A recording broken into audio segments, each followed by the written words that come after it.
یہ قریب 11,000 سال پہلے کی بات ہے، جب تباہ دینے والی گرمیوں کا لمبا دن ختم ہونے ہی والا تھا۔ سورج کی شدید تپش ہوتے ہی لوگ گھروں سے باہر نکلنے لگے تھے، اور کچھ سورج کی کرنیں اس چھوٹے سے سمال ولیج جیسے دکھتے شہر کی رونقیں دوبالا کر رہی تھی۔ بچے گلیوں میں کھیل رہے تھے، خواتین فرصت کے پلوں کا مزہ لے رہی تھیں۔ تبھی وہ ہوا جس کے بارے میں کبھی کسی نے سوچا ہی نہ تھا۔ تو بس اگلے کچھ گزرتے لمحوں میں ہی زمین پہ موجود جنت نما یہ چھوٹا سا سمال ولیج، جسے شاید ایٹلانٹس کہا جاتا تھا، تباہ ہو چکا تھا۔ اور یہ تباہی اور بربادی اتنی بھیانک تھی کہ پوری کی پوری تہذیب پانی کے اندر سما گئی تھی۔ یہ سب کچھ اتنی صفائی کے ساتھ ہوا کہ آج تک اس تہذیب اور علاقے کا کہیں دور تک نام و نشان نہیں دکھا، اور آج تک کسی انسان کو اس بات پر یقین ہی نہیں ہوا کہ اس زمین پر کوئی ایٹلانٹس نامی تہذیب بھی موجود تھی۔ تو آئیے آج اس ویڈیو میں ہم یہ سبھی باتوں کو جاننے کی کوشش کریں گے کہ ایٹلانٹس نامی شہر اس دنیا میں واقعی ہی موجود تھا یا پھر نہیں۔ کہتے ہیں کہ ایٹلانٹس میں آباد لوگ خود کو دیوتا کیوں قرار دیتے تھے، اور اہرام مصر سے بھی 6,000 سال پرانی اس تہذیب میں ایسی کیا بات تھی کہ زمانے بھر کے لوگ جسے آج تک بھلا نہ پائے۔ دی لاسٹ سٹی آف ایٹلانٹس، یہ ایک ایسا بد نصیب شہر تھا جو اپنے دور میں ایک ترقی یافتہ شہر تھا۔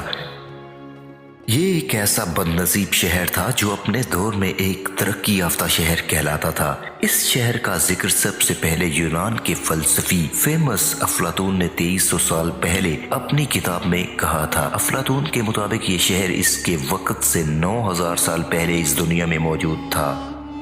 یہ شہر اٹلانٹک اوشین میں کہیں واقع تھا، جو شاید کسی قدرتی آفت کی وجہ سے سمندر میں ڈوب گیا، اور یہ دائرہ نما جزیروں کی شکل میں آباد تھا، اور ان دائروں کے سرگرد اچھلتی ہوئی سمندری موجوں کا منظر نہایت ہی دل فریب ہوا کرتا تھا۔ اس شہر میں دور دور تک ہرے بھرے میدان موجود تھے، اور وہاں کی سرزمین پرجوش زرخیز تھی، جہاں اونچی اونچی عمارات اور بے شمار معدنیات پائے جاتے تھے۔ وہاں کے لوگوں کے سامنے سونا چاندی ایک معمولی سی چیز ہوا کرتی تھی۔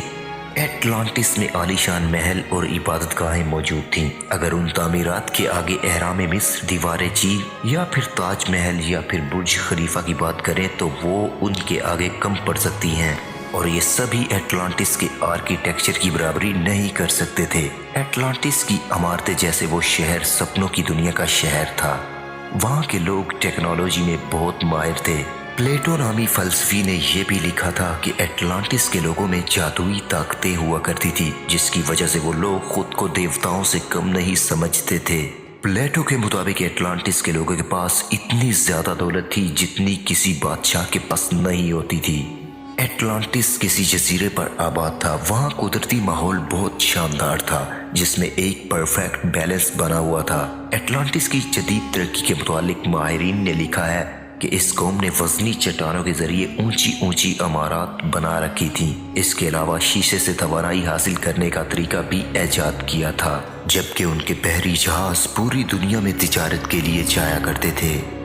اور یہ بھی کہا جاتا ہے کہ ایٹلانٹس کے لوگوں کے پاس کائنات کے بارے میں بہت علم تھا۔